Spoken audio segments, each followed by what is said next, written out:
We're joined now by Congressman Mike Flood. Fresh off the news, you have won your election bid. How does that feel? It feels great. You know, my last election cycle felt like a fire drill because I had an election every, 3 months.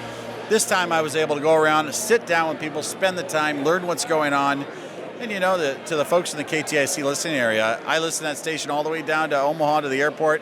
I know more about what they're up to than they do. I mean, I love representing these rural counties in Nebraska and also having the capital city in Sarpy County.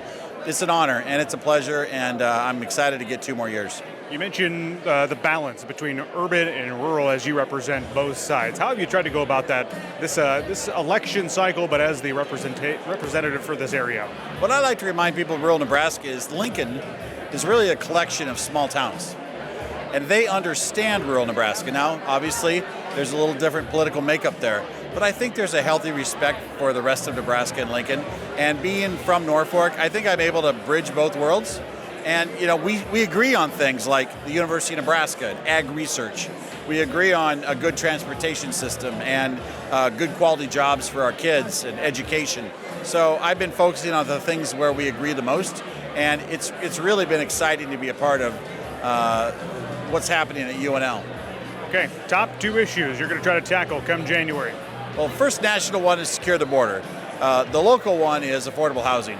We've got more jobs than we have houses in West Point. Same thing in Fremont, Columbus, Lincoln. It doesn't matter. We have a housing supply issue. And so I'm hopeful that I'll have a prominent role in the housing subcommittee of the U.S. House, and that we can translate into action items that address the issues that we're facing.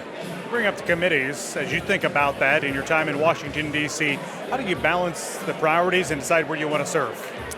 Well, you know, with 435 members of the House as opposed to the Senate, you have the ability to be more intense in the area that you're in and less of a generalist.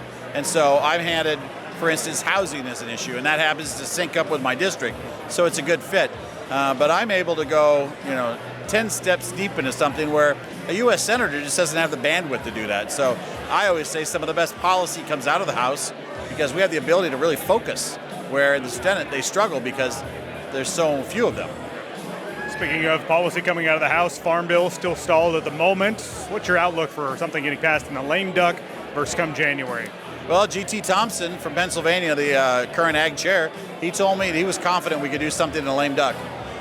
If the House makeup changes, there may be even more urgency for that. So I guess I'm an optimist. I'm going to hope that it gets done.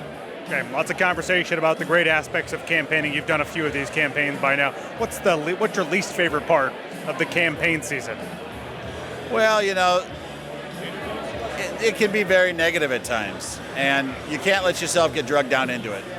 A lot of people at home are watching these commercials and they're listening to this messaging, and it's frustrating. But at the end of the day, we have to make a decision as America and as Americans, and then we have to wake up tomorrow. We have to focus on solutions, and so our country has stood the test of time. We're going to continue to be strong, but tomorrow the solutions start, and we settle in for the next 2-year period of getting things done, and I'm hopeful that we have a Republican House, a Republican Senate, and a Republican White House.